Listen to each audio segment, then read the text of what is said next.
Okay, gentlemen. Erev Shabbat Shalom, Chag Sameach, Chanukah Sameach. It's an unbelievable time. Unbelievable time because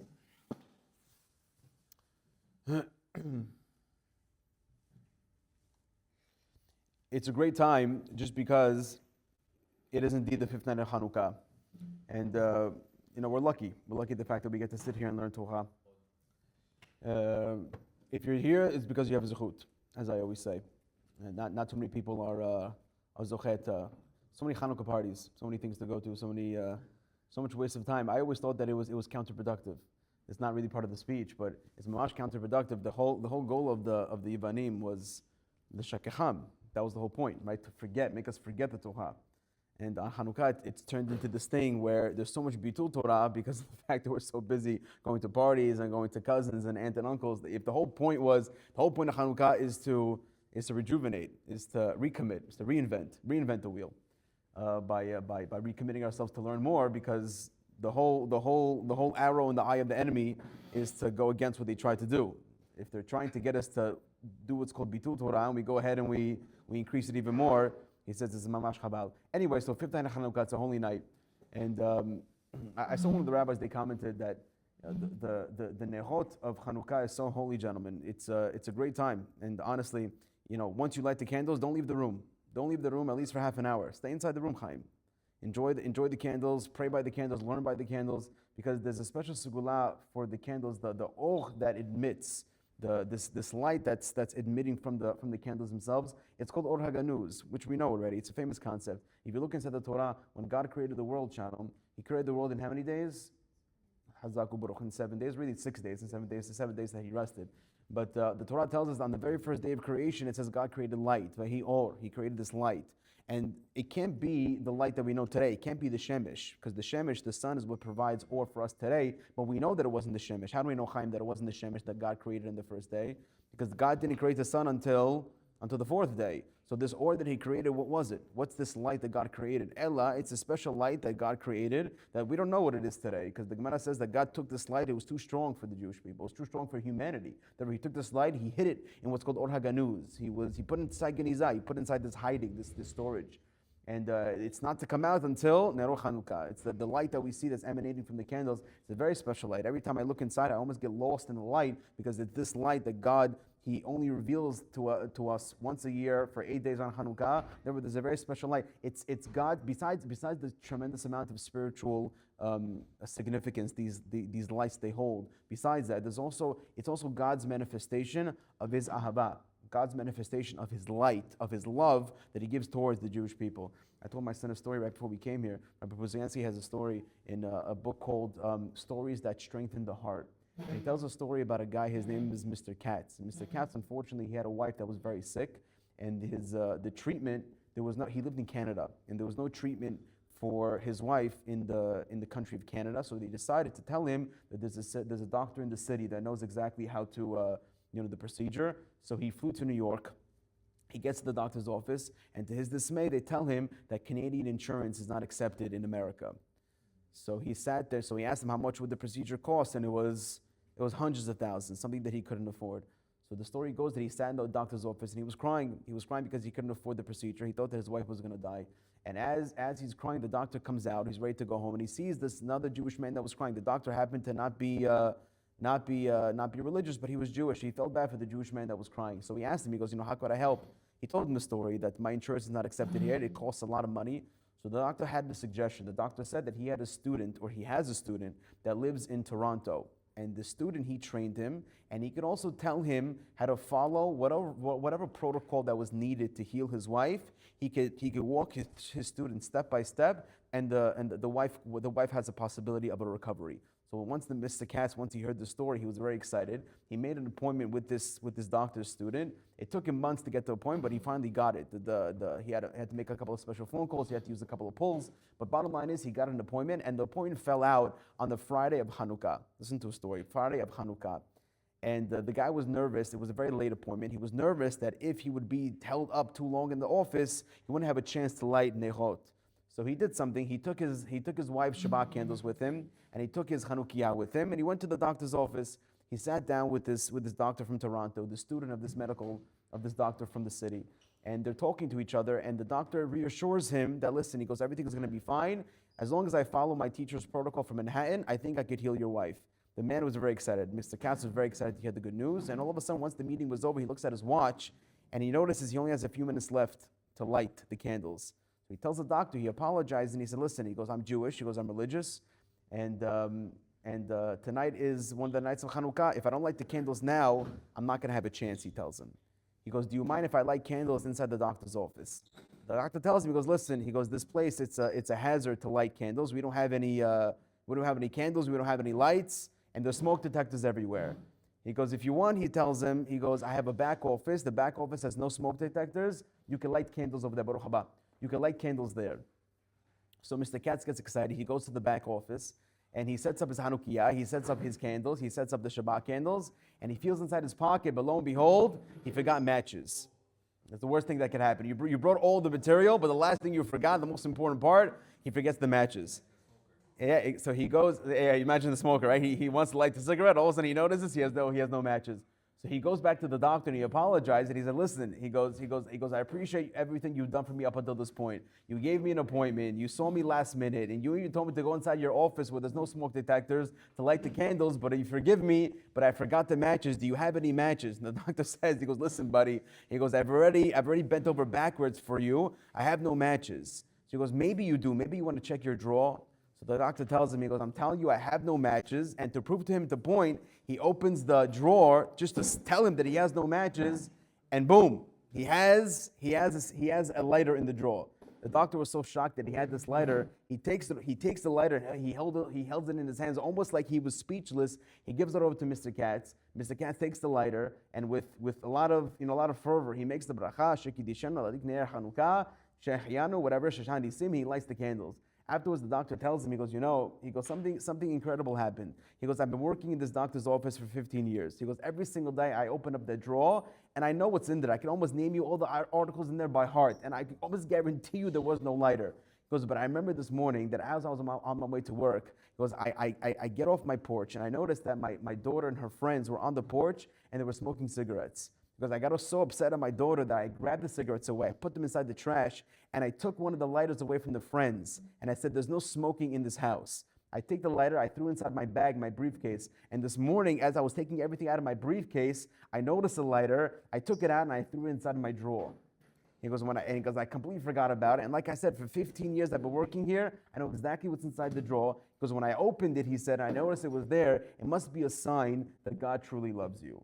So Mr. Katz told them the same thing. He goes, God doesn't truly love me, he truly loves both of us. Even though this doctor, as the story goes, and he tells the story that this doctor was secular, he wasn't religious, but ever since that moment, he began looking more into Judaism. So like I said, this Or HaGanuz, this light that we have every single day of Hanukkah, it's a manifestation of God's ahava, God's love for us and the Jewish nation as a whole. Therefore, he said, Rabotai, that we should take tremendous advantage. Don't leave the room. Light the candle, stay in there as long as you can, because this Or HaGanuz, it has a tremendous effect on your soul. That's just as a words of introduction. But what I really came to tell you today, Rabotai,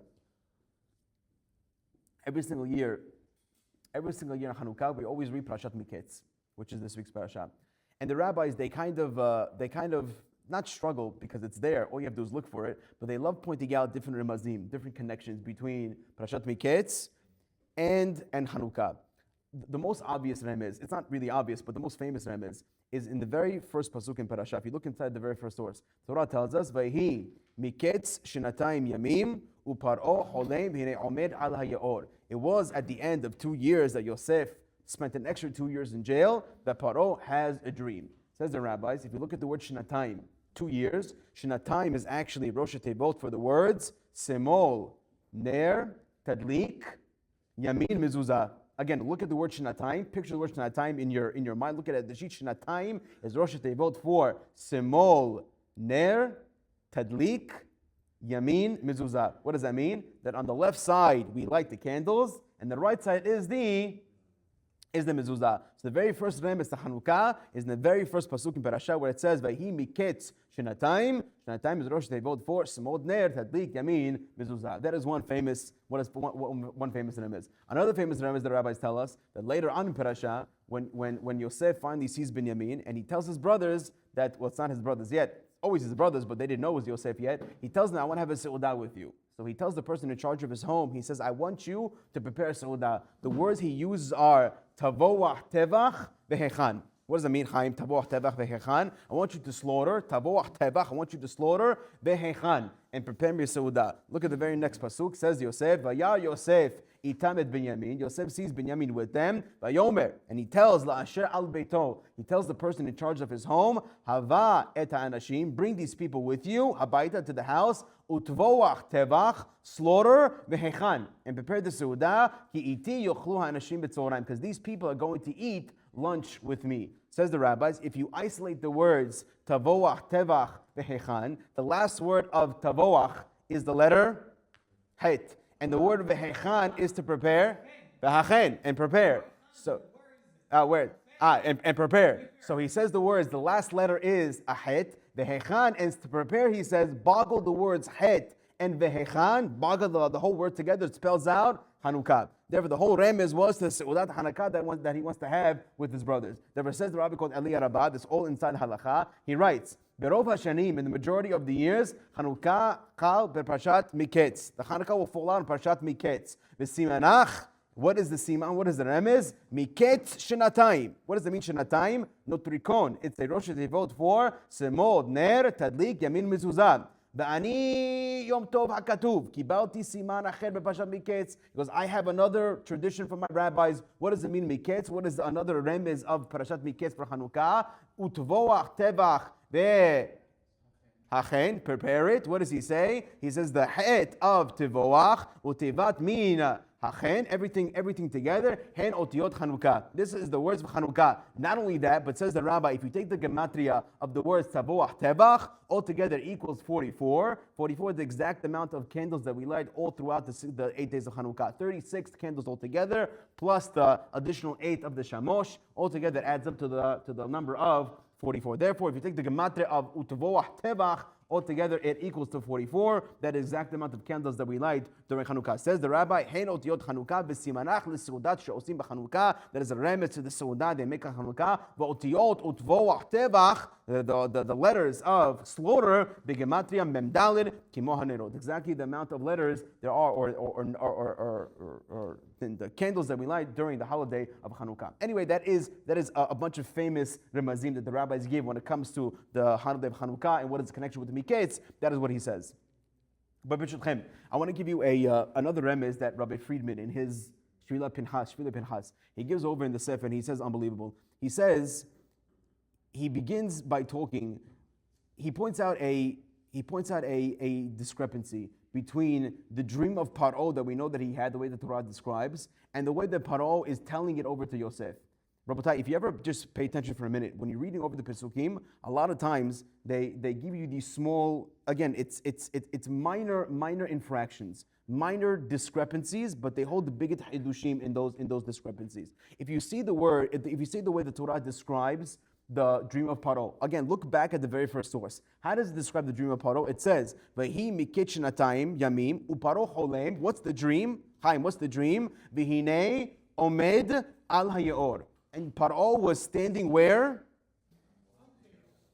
On the Yaor, on the Nile River. However, when he's explaining the dream to Yosef, again, look at the pasuk, the way he's describing. Rabbi Friedman points out in the Torah that the halacha tells us two things when it comes to Ner Hanukkah. The Gemara Shabbat says, Ner Hanukkah mitzvah hadlik al petach beto. Again, the mitzvah of Hanukkah is to light the candles where? To light the Hanukkah where? Al petach beto. We don't do it that way. Most people, they light it on the windowsill facing the Reshut Rabim, but the real mitzvah is to light it al petach beto, which is on the entrance to his home. Al petach beto, and like we explained, also to have it on the left side to the right of your mezuzah. So therefore, when a person walks inside his home, if he's wearing tzitzit, and you have the mezuzah on the right, and you have the menorah on the left, so altogether you're surrounded by mitzvot.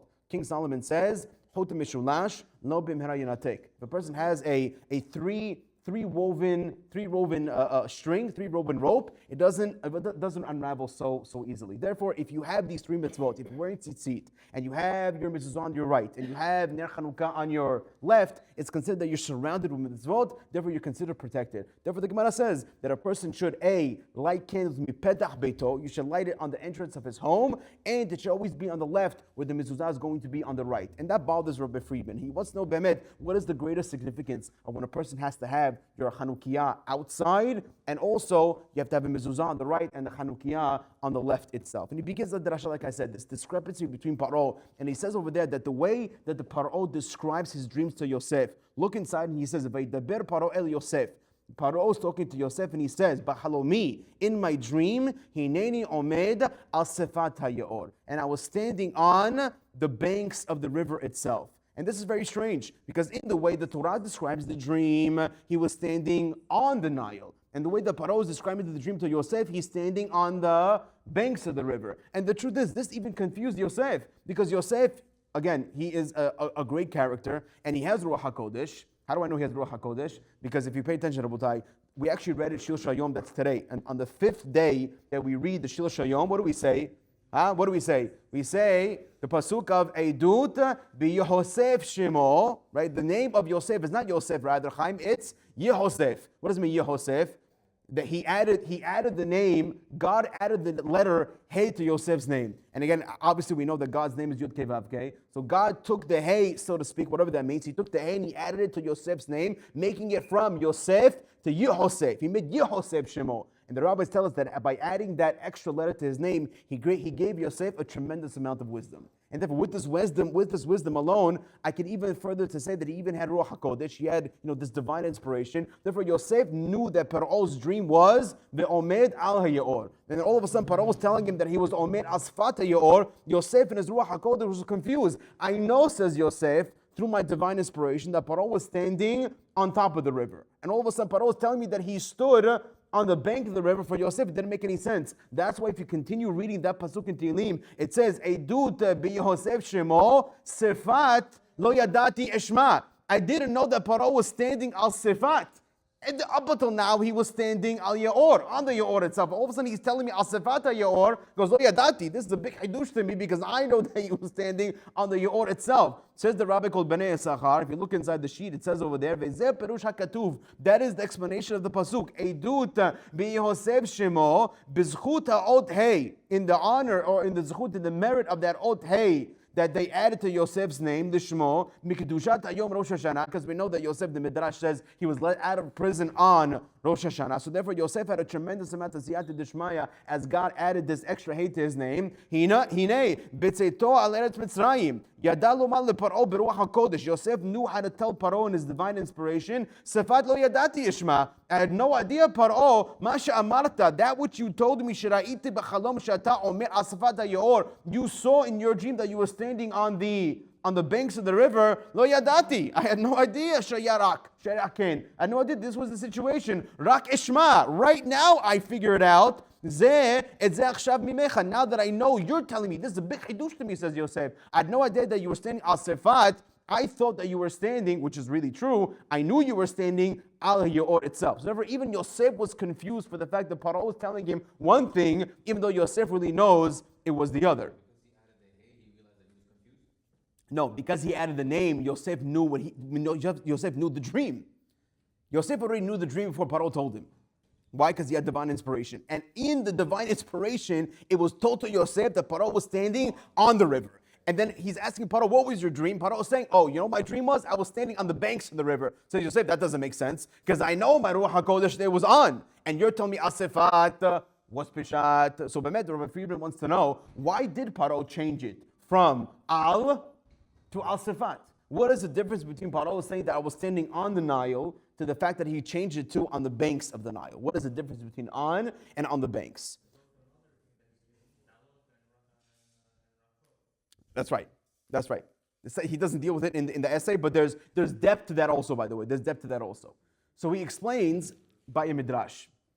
And the Midrash says, in the name of Rabbi Yochanan, that the Risha'im, Yemach Shemam, they believe in their warped thinking that they are on top of their gods.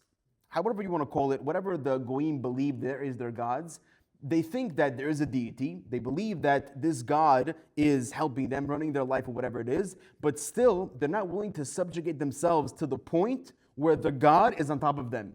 The Goyim believe that there's a deity, but there's also greater than the deity. And sometimes they think that they themselves are greater than the God in which they worship. And a perfect example of that is Paro. Because you have to keep in mind, gentlemen, that Rashid tells us that the Egyptian people believed that the Nile River, the Yaor that we're talking about, was their God. Why was it their God, Chaim? Why did they believe the Nile River was their God?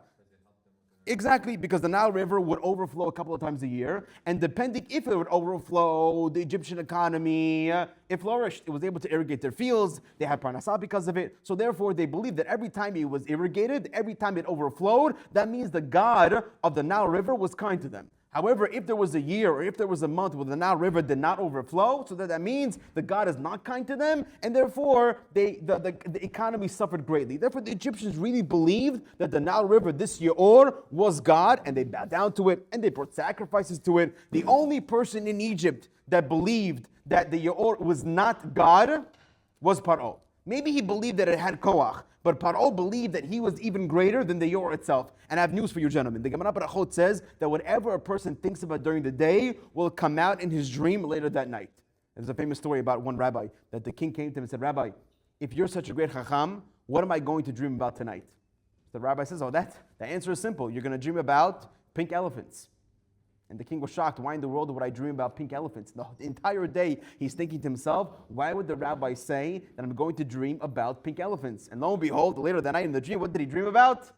Pink elephants. What's Pishat? Because the Gemara says, he came to him because how did you know? He goes, you're a prophet. Because I'm not a prophet. The Gemara says that whatever you think about during the day, it comes out in your dream. The moment I told you pink elephants, you were so not confused, but you were so perturbed. You were so involved in the fact that I would tell you pink elephants. You were so nervous that you were dreaming about pink elephants. That's all you thought about during the day, and that's what came out in your dream later that night. Therefore, whatever Paro is thinking, that's what he's having a dream later that night. And therefore, since he's thinking, says the rabbis, that he's al hayor, that he's standing on the Nile River, that means that he thought that he was greater than the Nile River. He thought to himself that he is above the Yaor, and therefore that's what comes out in his dream at night.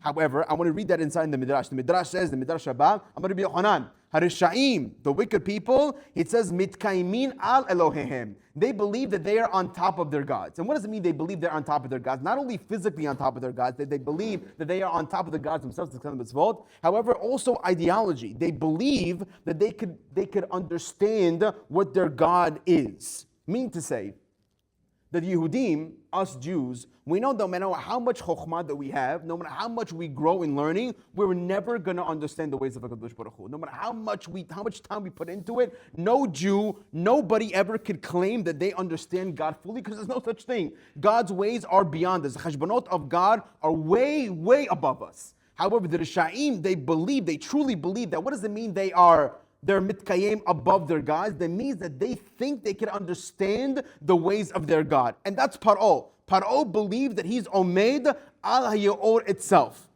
The tzaddikim are the complete opposite. Says the Midrash, Avat tzaddikim Elohehem mitkayim alehem. We always believe that no matter how much we grow, no matter how much wisdom we acquire, Hashem will always be beyond us. And that's why Yaakov Avinu, when not God, but he has the dream about the ladder, it says in the Torah, it says, V'hinei Hashem nitzav alav. That is the way that a Jew always has to believe, that God is always nitzav alav. God is always above us. And no matter how much we think we know, God's ways will always be completely and utterly untouchable. And by the way, that's the humility of Abraham. Rabotai, the rabbis tell us that in Torah, we read about a few weeks in Parashat. In Parashat, it says in Torah, it says Vayar. If you look in the Torah, it says Vayar elav Hashem be'elonim amrei v'hu yoshev petach ha'ohel. This is the key of the class right now. Listen up, Chaim. He says, what does it mean Vayar Hashem elav? That God appeared to Abraham. What does that mean? It means that he appeared to Abraham, that he revealed to Abraham a lot of the wisdom and a lot of the, we'll call it backstage. A lot of the things, the whole Torah over here, this whole pasuk is talking via a metaphor. That yes, even though on the regular understanding of who God was, God revealed himself to Abraham, and Abraham, where was he? He was sitting where? Petach HaOhel. He was sitting outside of the tent. But the way the rabbi explains is unbelievable. He says this whole thing is a metaphor. And he says that at this point in time, Vayar Elav Hashem, that God revealed to Abraham a lot of outside wisdom. A lot of the wisdom that people are not zochet to see. At this point in time, Hashem revealed it to Abraham.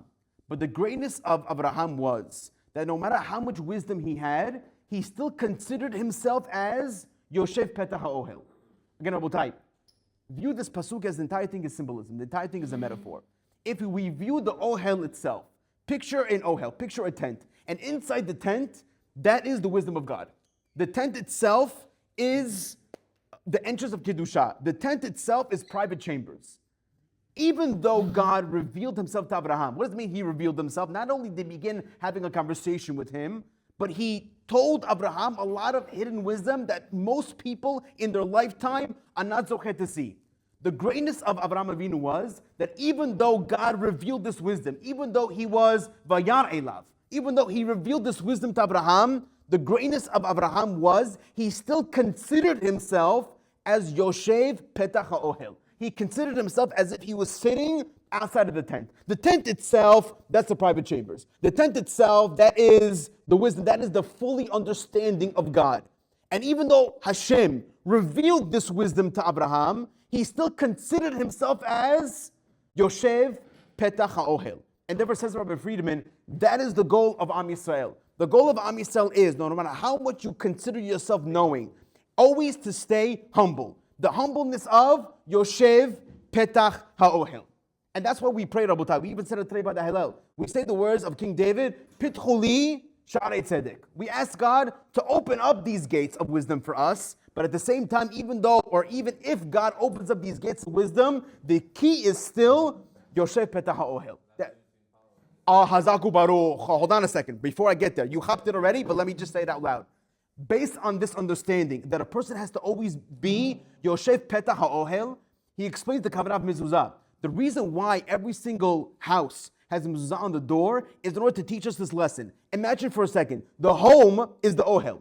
The home is where God resides. The home is where Shekhinah is. The home is where the fully understanding of God is, but no one can reach that level. And yet, even though that's where God rests his presence, even though that's where all the heshbonot and accountings of God, that's where they are, still, we put a mezuzah by the door. Because every single time you walk through that door, you see the mezuzah there, it's to remind you of what Abraham was. It's to remind you that concept of Abraham. No matter how great, no matter what levels he reached in the understanding of God, he was humble. He considered himself as Yoshev Petach HaOhel. I'm sitting where? By the entrance of the Ohel. I'm not in the Ohel himself, even though maybe I could reach that level. Abraham, not us, but Abraham. But still, I'm sitting Petach HaOhel. Now, based on this understanding, and that's why we have mezuzah, Paro is the exact opposite. Paro, he's a faker. You hear this, Chaim? Paro is a faker. Paro, his entire life, he's saying to himself, where am I? I'm standing ala Yaor. What does it mean, ala Yaor? I have the greatest understanding. I know the Yaor is God, and I know he is the deity of Egypt, but I think I know better.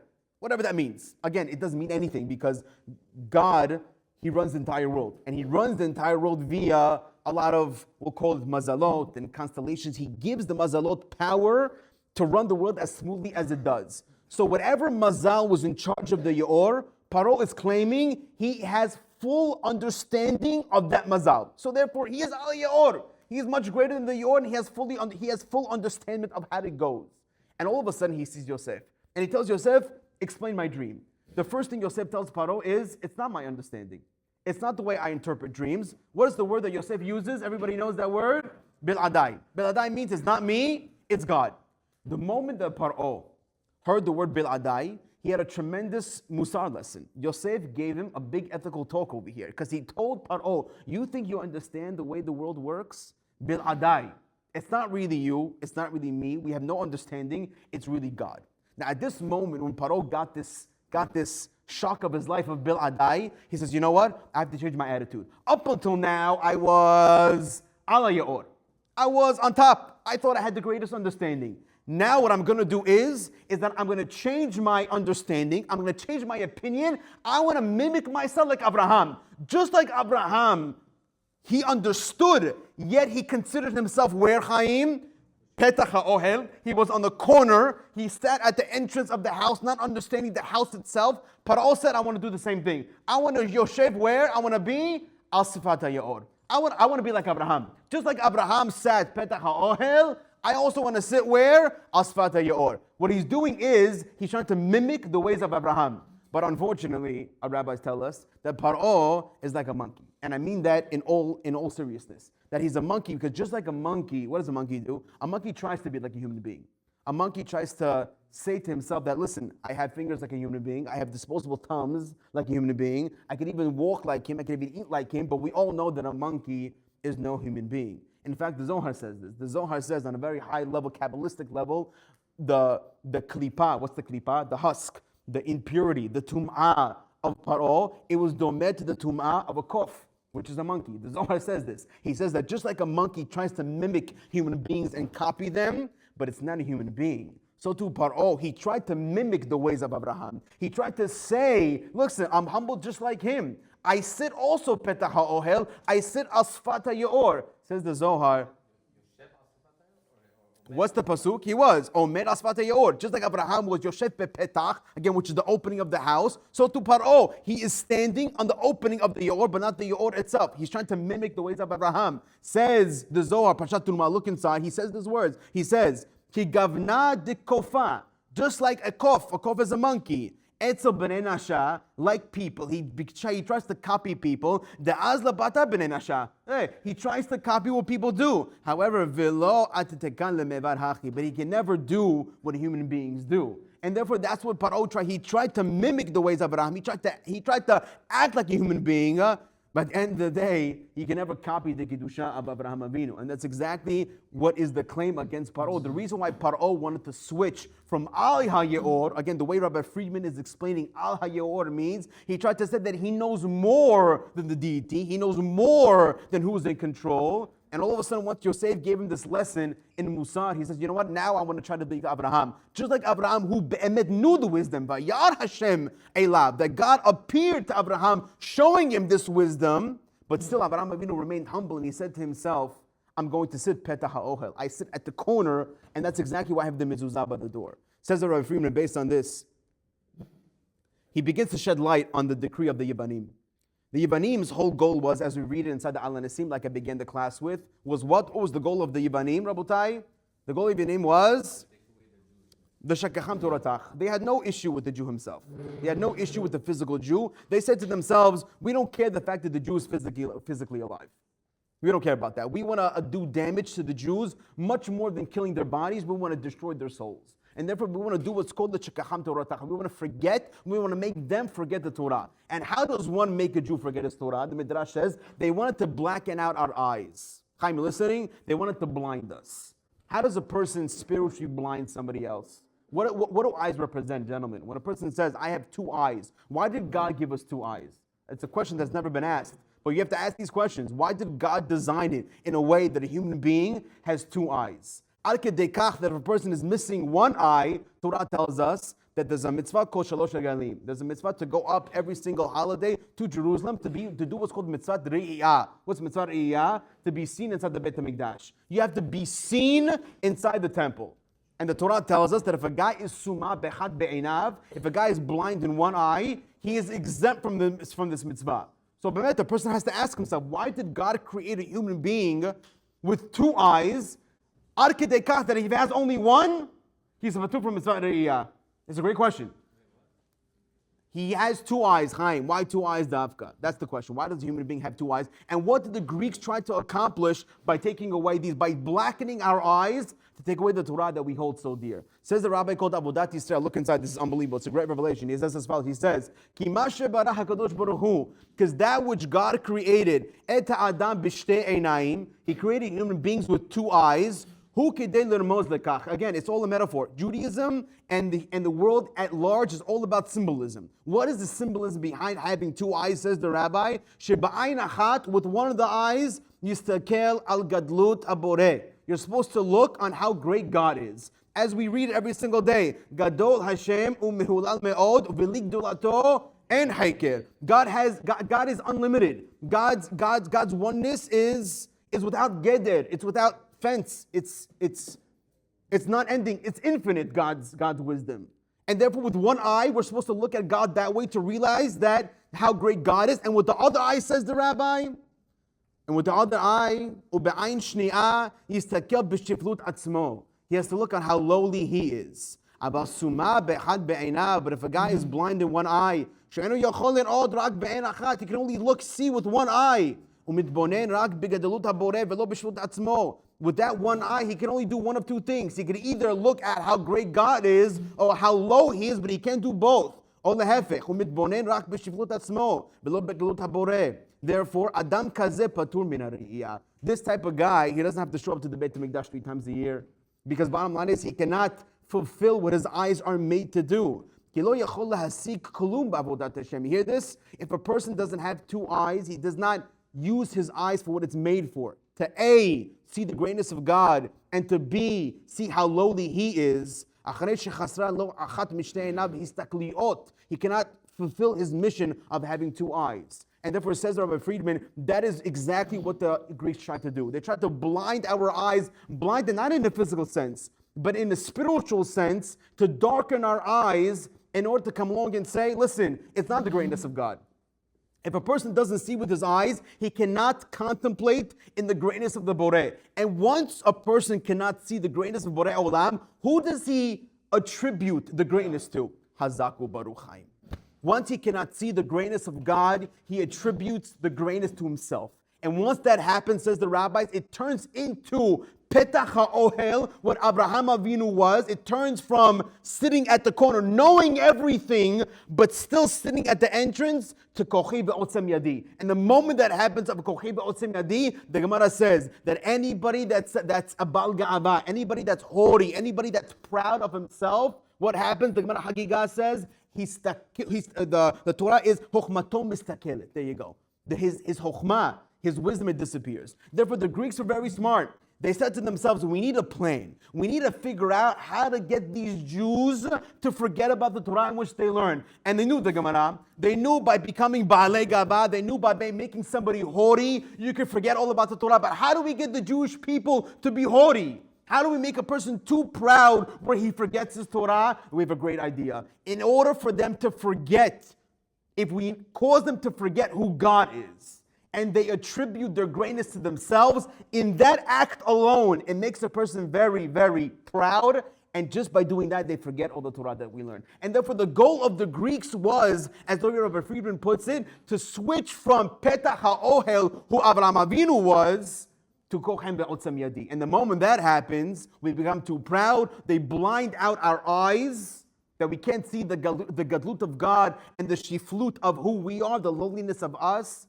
We attribute all our greatness to ourselves, and we lose the Torah that we've learned. And therefore he says, that's Pishav the Chanukiah. Going back to this question, why do we light Chanukiah Petach HaBayit Chaim? Why do we light it outside by the entrance of the door? Dafka outside, parallel to the mezuzah? Exactly, Hazako Baruch. He's going to teach me the lesson that just like mezuzah is there, in order for us to remember and keep in mind that just like Abraham Avinu, even though he knew it all, God appeared himself to Abraham, and he told him all the world's wisdom. But still, Abraham Avinu was Petach HaOhel. God, I don't want to go inside the Ohel itself. The Ohel itself, that's the nucleus. That's where all the Kiddushah is. I'm going to be sitting Petach HaOhel. I'm going to be humble. That's what mezuzah is, and that's why we light the Chanukiah outside. Absolutely, because again, they wanted to attribute everything on themselves. It was all about to change the game from being humble to being extremely haughty. Because once you get a little build high, once you go to the gym a little bit, and once you drink a couple of protein shakes, you have muscles, what happens? What happens after a guy works out a little bit? What is he looking at himself in the mirror all the time? Because he says to himself, that's it. And now I have become somebody that's much greater about who I am. And therefore he writes that it was the goal of the Yevanim. The goal of Yevanim was to change from Petach HaOhel, which is the entrance of the home, which Avraham Avinu's exemplary type of anava, to Kochem Be'otzem Yadi. And they knew the moment a person does that, Rabotai, humbleness is the only way to retain your Torah. Because without being humble, if a person is a Baal Gavan, he's thinking to himself, why can't I remember the Rabbi Shi'ur? Why can I not pray with more kavanah? Why am I not changing? The answer is because maybe you need a little dose of vitamin H, which is the humble factor. Tonight, with this I'm going to end. Tonight is the yortzeit of a very big Rav. They called him the Sdei Hamed. The Sdei Hamed was Reb Chaim Chizkiah Medini. He was a very great rabbi. He was the chief rabbi of Hebron later on in his life. He lived in the 1800s. And they tell a story about him, which is incredible. Again, on the night of his yortzeit, Zechotot Hagen Aleinu, he says over there, he says about himself that one time he shared a very close relationship to the guy who supported his kollel. And another guy in his kollel was very jealous of the fact that he shared this very close relationship with this wealthy man. So he decided that, you see what jealousy does to somebody, he decided that he's going to somehow ruin Rav Chaim Chizkiah's reputation. So what does Chaim, listen to the story. So what does he do? What does he do? So messed up, right? What does he do? Don't even know the story yet. What does he do? He knew that Rabbi Chaim Chizkiah Medini, the Sdei Hamed, he learns every single morning, early in the morning before Shacharit. He wakes up before everybody else. Already 4 o'clock in the morning, he's sitting in shul and he's learning. Around the same time, around 5 a.m., the cleaning lady also went inside the shul to clean up before the men came for Shacharit. So this jealous guy, he comes over to the cleaning lady and he offers her some money in order to falsely accuse Rabbi Chaim Chizkiah for assaulting her. In the morning, while everybody's on the way to shul, the plan was the cleaning lady would run out of the shul screaming, Rabbi Chaim Chizkiah touched me, Rabbi Chaim Chizkiah touched me. And Bemet, this is exactly what happened. One morning, all of a sudden, he's sitting there learning, and the cleaning lady is there cleaning up a couple of cups of coffee. She runs out screaming that the great rabbi assaulted her. And all of a sudden, this guy that was jealous, he added fumes to the flame, and he gathered everybody in the city, and they all marched over to this wealthy man's house, demanding that he would fire Rabbi Chaim Chizkiah from the kollel himself, and to just completely destroy his reputation. At that moment, he happened not to be home, and the wife said, listen, he's on a business trip, he'll come back, he'll deal with the situation later. A couple of days later, the story says, this jealous guy, a couple of days later, he died. And when the wealthy man came back, he said, I have to verify these rumors for myself. So he goes to the kollel, and as Rabbi Chaim Chizkiah is learning, he's sitting there, and he's seeing how much love and how much passion he's pouring over the book. And he comes out saying that it's impossible that a man like this, that has so much passion, and that's so humble in the way that he presents himself, could possibly do the claims of what happened. A couple of weeks go by, and Rabbi Chaim's reputation is not the best. Even though the rich man didn't fire him, and even though the rich man still held his relationship, but bottom line is, when a person is accused of such bad things, the rumors, they lurk, and they're pretty much there to stay. And all of a sudden, a couple of weeks later, this cleaning lady, she approaches Rabbi Chaim Chizkiah, and she tells him the truth. And she says, the truth is that this guy that died recently, he paid me to make these false rumors about you. And all the money that he gave me, I already spent. And because I accused you, the wealthy man, he fired me from the kollel, and I have no more money left. He goes, is it possible that you could convince him to give me my job back? Rabbi Chaim Chizkiah thinks for a second. He says, this is a chance to clear his name. This is a chance to go and tell everybody, listen, the cleaning lady, she told me that she made the whole thing up. So therefore, I could get to clear my name, and she's admitting to me that the whole thing was wrong. But he said, you know what? If I do clear my name, then I'm going to ruin another Jew's name.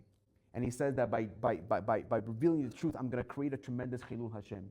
And because of that, he says, I'm not willing to ruin another Jew's reputation just in order to clear my name. Only somebody that's completely humble and somebody that's completely effaced can truly say this about himself. And he ended up speaking to another guy. He got her a job, but he said that the moment he made that decision, the moment he made the decision to be humble and say that I'm not going to ruin another Jew, even though that Jew is dead, I'm not going to go ahead and ruin his reputation just to save mine. He said the moment I made that decision, the wellspring of Torah, he goes, the moment I said that, I never forgot anything in my learning again. Because he said to himself, the moment a person is humble, that's exactly what the Greeks tried to do. When the Greeks, they tried to get a Jew to be haughty. They tried to get a Jew to believe that everything is really his doing. That's the way we forget the Torah. But the more humble, What? Not according to his opinion. He said that I much rather remain humble and don't ruin somebody else. And look, it really, it benefited him in the long run, because he said the moment I did that, I didn't forget anything in my entire life. Therefore, he says the lesson of Yivanim, the lesson of Miketz, Miketz falls on Hanukkah every single year in order to tell us the lesson. The reason why we light Dafka petach habayit. The reason why we light specifically on the outside, parallel to the mezuzah, in order to teach us this lesson, that we have to be like Abraham. That even though Abraham had tremendous amount of wisdom, but still he humbled himself to sit petach ha'ohel. He wasn't like Paro. Paro is a faker. Paro is a monkey. Paro is a copycat. He's a Simon Says. Just like by the Simon Says, we just copy what we see. Paro said, maybe I could fool these Jews into saying, not al hayor, rather al sifat hayor. And therefore, the more the Jews are humble, the more that a person goes ahead and he steps outside his comfort zone and says, even though it's uncomfortable for me, like Rabbi Chaim Chizkiah, and he says, I'm going to remain humble, that is when the gates of Torah, they open up for him. Wishing everybody here a Chag Kasher B'Sameach and a Shabbat Shalom. Rabbi Hanir Merkaz Shomer,